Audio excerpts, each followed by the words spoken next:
이번에는요, 아름다운 청년 전태일 열사에 관한 내용입니다. 전태일 열사께서는 가난으로 인해서 정규교육을 받지 못했는데요. 그래서 이곳 청계천에서 노동자의 길을 걷게 됩니다.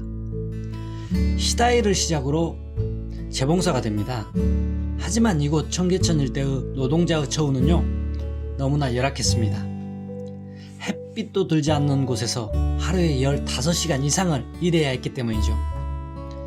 이곳 일터는요, 좁은 다락방과 그리고 환기가 들지 않기 때문에 노동자들이 폐질환에 걸리기 일쑤였다고 합니다.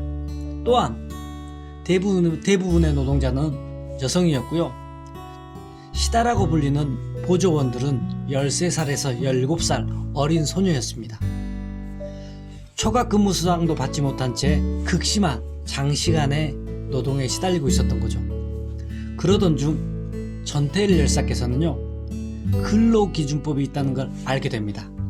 그래서 1969년 6월 동료 노동자들과 함께 바보회를 조성하는데요. 그래서 평화시장 일대의 노동 환경을 조사하면서 근로기준법을 알리기 시작합니다.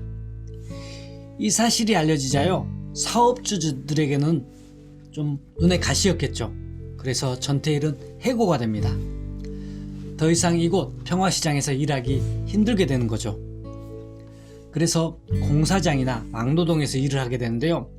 그리고 1970년 9월 평화시장으로 다시 돌아와 삼동회를 조직합니다.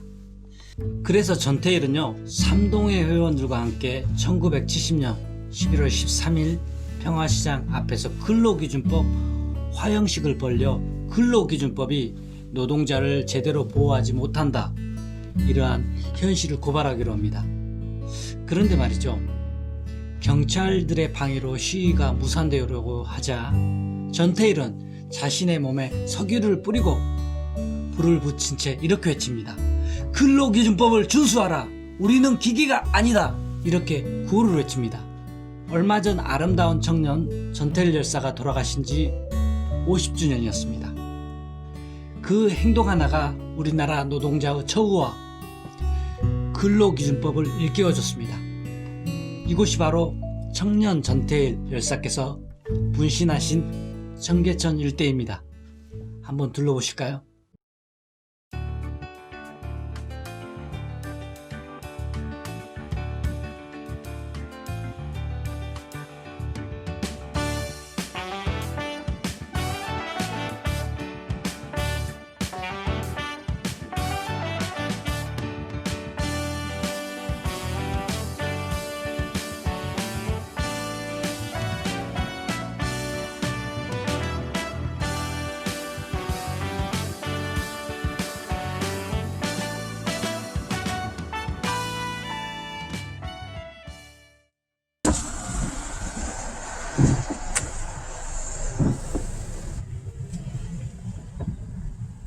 여기인 것 같아.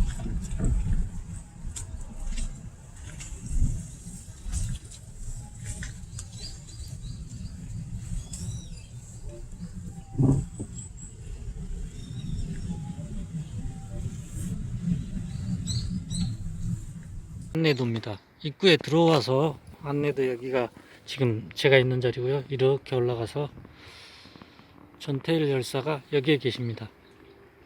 여기 들어가겠습니다. 전태일 열사가 계시는 곳에 찾아가 보겠습니다. 더 올라갔어야 되나? 거기 없지. 그 친구 같은데. 전태일 열사.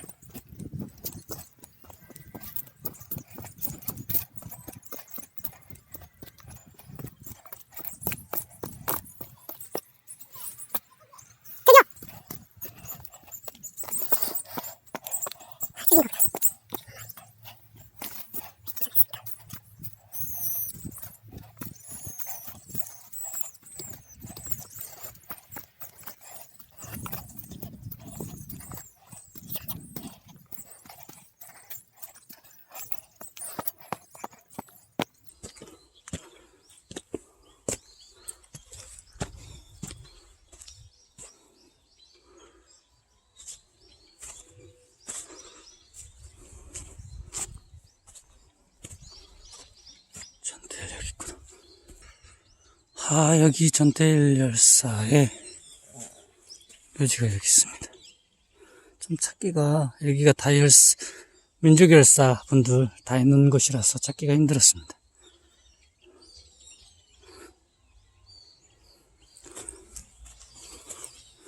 얼마 전에 50주년이라서, 돌아가신 지 50주년이라서, 바보회를 조직했죠, 바보회. 바보회를 조직하시고, 여기서 관련해서 노동근로법 개선 시위 도중에 산화하셨죠. 몸에 기름을 부어서 산화하셨죠. 평화시장에서. 분신하셨죠. 산화한 게, 분신.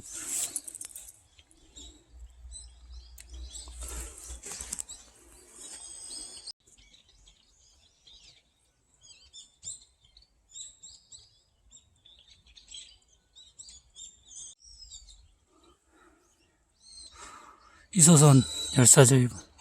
전태일 열사의 어머니십니다. 여기 보시면은 1947년 결혼해 전태일을 낳았다. 1970년 아들 전태일이 분신한 거 후 노동자의 어머니의 길로 나섰다. 신독재 정권에 맞서 근로시간 단축 농성 비롯해서 1980년 계엄령 수배를 받고 청계피병 노조 벚꽃투쟁 과정에서 다시 구속되어 억거를 치루었다.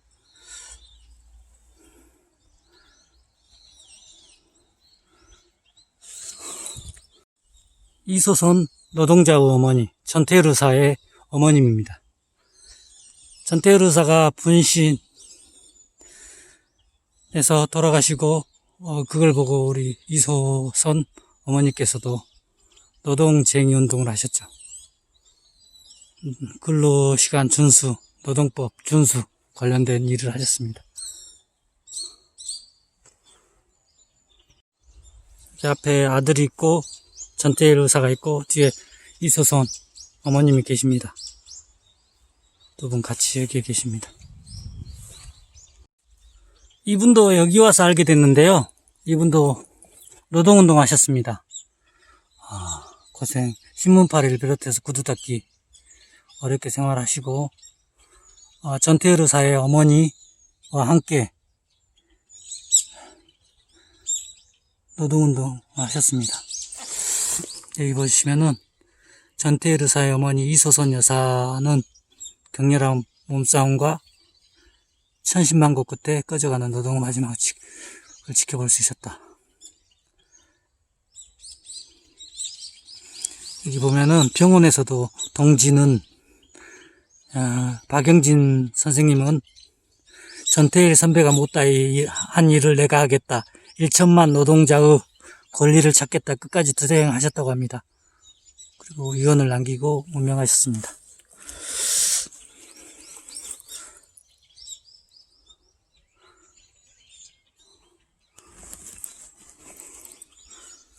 여기 계십니다.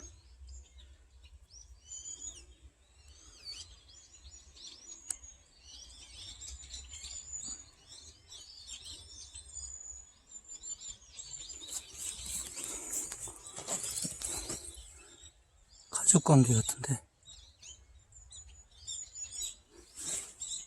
여기에 너무나 많은 민족 열사분들이 계시는데요. 제가 다 모릅니다. 이분들을 죄송스럽게. 마음이 너무 뜨겁습니다. 지금 심적으로. 우리의 역사의 산 증인이신 것 같습니다.